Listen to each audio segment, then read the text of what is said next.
ಕರ್ನಾಟಕ ರಾಜ್ಯ ನಾಯಕರ ಹಿತರಕ್ಷಣಾ ವೇದಿಕೆಯ ನೂತನ ಅಧ್ಯಕ್ಷರಾಗಿ ಕುಮಾರಬೀಡು ಸುರೇಶ್ ಮತ್ತು ಗೌರವ ಅಧ್ಯಕ್ಷರನ್ನಾಗಿ ದೇವರಾಜ ಪಾಳೆಗಾರ್ ಅವರನ್ನು ಸರ್ವಾನುಮತದಿಂದ ಆಯ್ಕೆ ಮಾಡಲಾಯಿತು.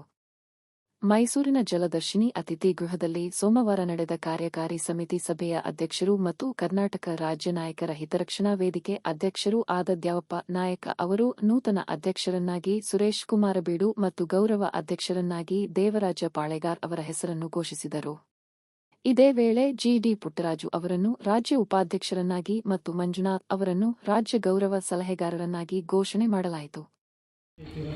ಇಂದು ಕರ್ನಾಟಕ ರಾಜ್ಯ ನಾಯಕರ ಹಿತರಕ್ಷಣಾ ವೇದಿಕೆಯ ಪದಾಧಿಕಾರಿಗಳ ಸಭೆಯನ್ನು ಕರೆದು ಏನು ಈ ಸಂಘಟನೆ ಪ್ರಾರಂಭ ಮಾಡಿ ಸುಮಾರು ಒಂದು 20 ವರ್ಷಗಳ ಕಾಲ ನಿರಂತರವಾಗಿ ಶೋಷಣೆಗೆ ಒಳಗಾದಂಥ ಸಮುದಾಯದ ಜನರು ಯಾವುದೇ ಭಾಗದಲ್ಲಿರಲಿ ಅಲ್ಲಿಗೆ ಹೋಗಿ ಅವರ ಸಮಸ್ಯೆಗಳನ್ನು ಇತ್ಯರ್ಥಪಡಿಸುವಂಥ ಕೆಲಸವನ್ನು ನಿರಂತರವಾಗಿ ಪ್ರಾಮಾಣಿಕವಾಗಿ ಮಾಡ್ಕೊಂಡು ಬರ್ತಾಯಿದ್ದೋ. ಆದರೆ ಈಗ ನಮಗೆ ವೈಯಕ್ತಿಕ ಕೆಲಸ ಕಾರ್ಯಗಳ ಒತ್ತಡ ಜಾಸ್ತಿಯಾಗಿರೋ ಕಾರಣ ಸಂಘಟನೆಯಲ್ಲಿ ಸಕ್ರಿಯವಾಗಿ ಭಾಗವಹಿಸೋಕ್ಕೆ ಆಗದೇ ಇರೋದ್ರಿಂದ ಈ ಸಂಘಟನೆ ಇಲ್ಲಿಗೆ ನಿಲ್ಲಬಾರ್ದು. ಮುಂದಿನ ದಿನಗಳಲ್ಲೂ ಕೂಡ ಸಮುದಾಯದ ಪರವಾಗಿ ಕೆಲಸವನ್ನು ನಿರ್ವಹಿಸಲಿ ಅನ್ನೋ ಉದ್ದೇಶವನ್ನು ಇಟ್ಕೊಂಡು ಈ ದಿವಸ ನೂತನವಾಗಿ ನಾವು ಪದಾಧಿಕಾರಿಗಳನ್ನು ಆಯ್ಕೆ ಮಾಡಿದ್ದೇವೆ. ಅದರಲ್ಲೂ ವಿಶೇಷವಾಗಿ ನಮ್ಮ ಸಮಾಜದ ಪರವಾಗಿ ಸುಮಾರು 40 ವರ್ಷಗಳ ಕಾಲ ನಿರಂತರವಾಗಿ ಎಲ್ಲ ಕ್ಷೇತ್ರಗಳಲ್ಲೂ ಸಮುದಾಯದ ಪರವಾಗಿ ಕೆಲಸ ನಿರ್ವಹಿಸ್ಕೊಂಡು ಬಂದಿರುವಂಥ ದೇವರಾಜಣ್ಣವ್ರನ್ನ ರಾಜ್ಯ ಗೌರವಾಧ್ಯಕ್ಷರನ್ನಾಗಿ ನೇಮಕ ಮಾಡಿದ್ದೀವಿ. ಅವ್ರನ್ನ ಗೌರವಾಧ್ಯಕ್ಷರಾಗಿ ನೇಮಕ ಮಾಡೋಕ್ಕೆ ಪ್ರಮುಖ ಕಾರಣ ಅವರು ಕೊಟ್ಟಿರುವಂಥ ಈ ಸಮಾಜಕ್ಕೆ ಸೇವೆ. ಅವರು ಎಲ್ಲೂ ಕಾಣಿಸಿಕೊಳ್ಳದ ರೀತಿ ಸಮುದಾಯದ ಪರವಾಗಿ ಕೆಲಸವನ್ನು ಮಾಡ್ಕೊಂಡು ಬರ್ತಾ ಇರೋಂಥ ವ್ಯಕ್ತಿ. ಅವ್ರನ್ನ ಒಂದು ಗೌರವಾಧ್ಯಕ್ಷರಾಗಿ ಮಾಡಿದ್ರೆ ಈ ಸಮುದಾಯಕ್ಕೆ ಇನ್ನೂ ಹೆಚ್ಚಿನ ರೀತಿಯಲ್ಲಿ ಶಕ್ತಿ ಬರ್ತದೆ, ಸಮುದಾಯದ ಪರವಾಗಿ ನಿಲ್ತಾರೆ ಅನ್ನೋ ಉದ್ದೇಶವನ್ನು ಇಟ್ಕೊಂಡು ಅವ್ರನ್ನ ಗೌರವಾಧ್ಯಕ್ಷರು ಮಾಡಿದ್ದೀವಿ. ಅವ್ರಿಗೆ ಧನ್ಯವಾದಗಳನ್ನು ಸಲ್ಲಿಸ್ತೇನೆ. ಜೊತೆಗೆ ಸುರೇಶ್ ಕುಮಾರಬೀಡು ಅವರು ಕೂಡ ನಮ್ಮ ಜೊತೆ ನಿರಂತರವಾಗಿ ಸಂಘಟನೆಯಲ್ಲಿ ಜಿಲ್ಲಾಧ್ಯಕ್ಷರಾಗಿ ಕರ್ತವ್ಯ ನಿರ್ವಹಿಸ್ಕೊಂಡು ಬಂದವರೆ. ನಾವು ಎಲ್ಲೋಗಿ ಸಮುದಾಯದ ಪರವಾಗಿ ಕಷ್ಟ ಸುಖವಾಗಿ ಭಾಗಿಯಾಗ್ತಿದ್ದೋ ಅಂಥ ಸಂದರ್ಭದಲ್ಲಿ ಅವರು ಕೂಡ ನಮ್ಮ ಜೊತೆಲಿದ್ದು ಸಮುದಾಯದ ಪರವಾಗಿ ಕೆಲಸವನ್ನು ಮಾಡ್ಕೊಂಡು ಬಂದು ಅವ್ರಿಗೆ ಅನುಭವ ಇರೋದರಿಂದ ಮುಂದಿನ ದಿನಗಳಲ್ಲೂ ಕೂಡ ಈ ಸಂಘಟನೆಯನ್ನು ಸಕ್ರಿಯವಾಗಿ ಕಟ್ತಾರೆ, ಸಮುದಾಯದ ಪರವಾಗಿ ಕೆಲಸವನ್ನು ಮಾಡ್ತಾರೆ ಅನ್ನೋ ಉದ್ದೇಶವನ್ನು ಇಟ್ಕೊಂಡು ಈ ದಿವಸ ಅವ್ರನ್ನ ರಾಜ್ಯಾಧ್ಯಕ್ಷರನ್ನಾಗಿ ಆಯ್ಕೆ ಮಾಡ್ಕೊಂಡಿದ್ದೀವಿ.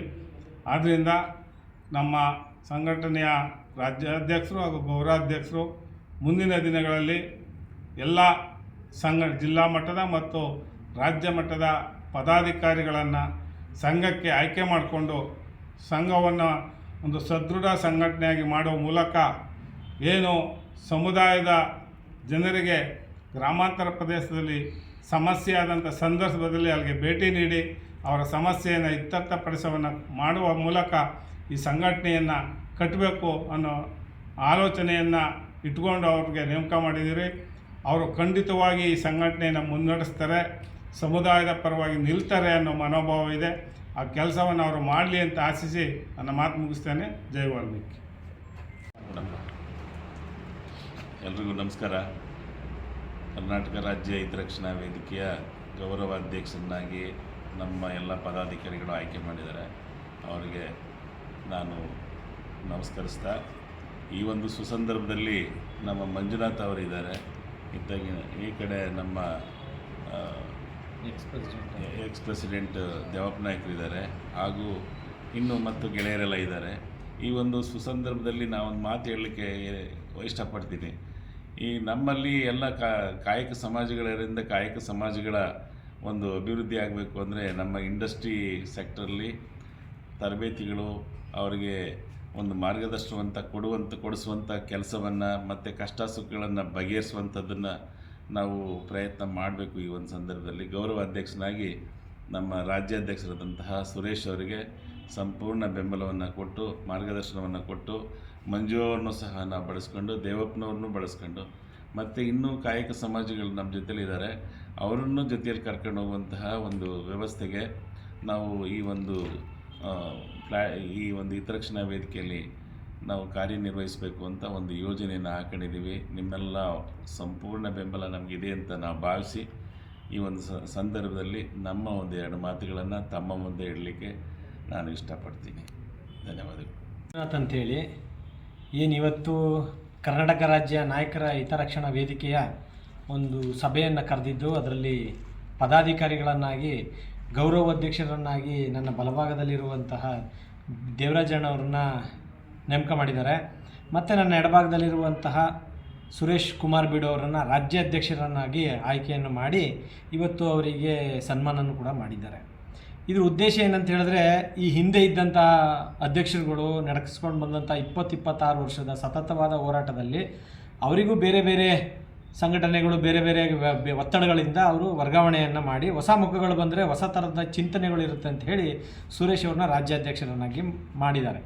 ಹಾಗಾಗಿ ಏನು ಸುರೇಶ್ ಅವರು ಇವತ್ತು ಪದಕನ ಹಿಡ್ಕೊಂಡಿದ್ದಾರೆ, ಅಧ್ಯಕ್ಷ ಸ್ಥಾನನ ತಗೊಂಡಿದ್ದಾರೆ, ಅವರಿಗೆ ಯಾವತ್ತಿದ್ರೂ ಅಷ್ಟೇ ಸಮಾಜ ಸೇವೆ ಅಂತ ಹೊರಗಡೆ ಬಂದ ಮೇಲೆ ಅದರದ್ದು ಪರಿಪೂರ್ಣವಾದಂಥ ಸೇವೆಯನ್ನು ಸಲ್ಲಿಸಿ ಅದನ್ನು ಕೀರ್ತಿಯನ್ನು ತಂದು ಕೊಡಬೇಕಾಗಿರೋದು ಆ ಸಂಘಕ್ಕೆ ಅವರ ಜವಾಬ್ದಾರಿ.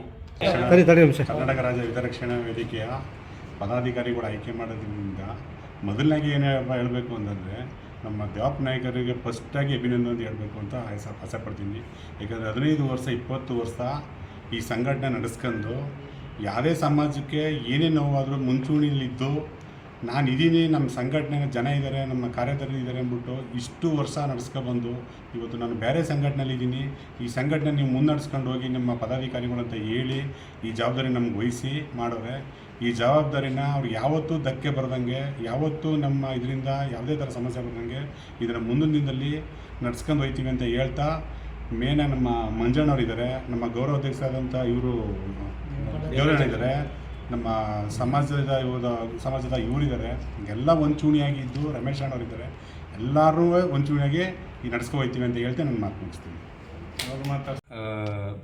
ಈ ಹಿಂದೆ ಇದ್ದಂಥ ರಾಜ್ಯಾಧ್ಯಕ್ಷರಾಗಿದ್ದಂಥ ದೇವಪ್ಪ ನಾಯಕರವರು, ಮತ್ತು ಇಂಡಸ್ಟ್ರಿಯಲ್ ರಾಜ್ಯಾಧ್ಯಕ್ಷರಾದ ಮಂಜುನಾಥ್ ಅವರು, ಮತ್ತು ಈ ಸಂಘಟನೆಯ ಎಲ್ಲ ಕೆಲವು ಮುಖಂಡರುಗಳು ಸೇರಿ ಸ್ನೇಹಿತರಾದ ಸುರೇಶ್ ಅವ್ರನ್ನ ರಾಜ್ಯಾಧ್ಯಕ್ಷರನ್ನಾಗಿ ಮತ್ತು ನಮ್ಮ ಹಿರಿಯ ಗುರುಗಳಾದ ಮಾರ್ಗದರ್ಶಕರಾದ ದೇವರಾಜಣ್ಣ ಪಾಳ್ಯಗಾರ್ ಅವ್ರನ್ನ ಗೌರವಾಧ್ಯಕ್ಷರಾಗಿ ಮಾಡಿರೋದ್ರಿಂದ ತುಂಬ ಹೃದಯ ಸಂತೋಷವಾಗಿ ಅವ್ರಿಗೆ ಅಭಿನಂದಿಸಕ್ಕಂತ ಈ ದಿನ ನನ್ನನ್ನು ಕರೆದಿದ್ದರು. ಅವ್ರಿಗೆ ಅಭಿನಂದಿಸೋಕ್ಕೋಸ್ಕರ ಬಂದಿದ್ದೀನಿ. ಸಮಾಜದ ಸಂಘಟನೆ ಮತ್ತು ಹೋರಾಟ ಸಮಾಜದ ಪರವಾಗಿ ಈ ಹಿಂದೆ ನಡೆಸ್ಕೊಂಡ್ಬಂದಂಥ ದೇವಪ್ಪ ನಾಯಕರ ಏನು ಸಮಾಜಕ್ಕೋಸ್ಕರ ಹೋರಾಟ ಮಾಡ್ಕೊಂಡು ಬಂದರು, ಅದನ್ನು ದೇವಪ್ಪ ನಾಯಕರನ್ನ ಜೊತೆಗೂಡಿ ಮಂಜು ಅವ್ರನ್ನ ಮತ್ತು ಇತರೆ ಎಲ್ಲ ಸಂಘಟನೆ ಜೊತೆಗೂಡಿ ಮುಂದೆ ಸಮಾಜದ ಕೆಲಸಗಳನ್ನ ಮಾಡ್ಕೊಂಡು ಹೋಗಲಿ ಅಂತ ನಾನು ಅವ್ರಿಗೆ ಶುಭ ಕೋರ್ತೀನಿ.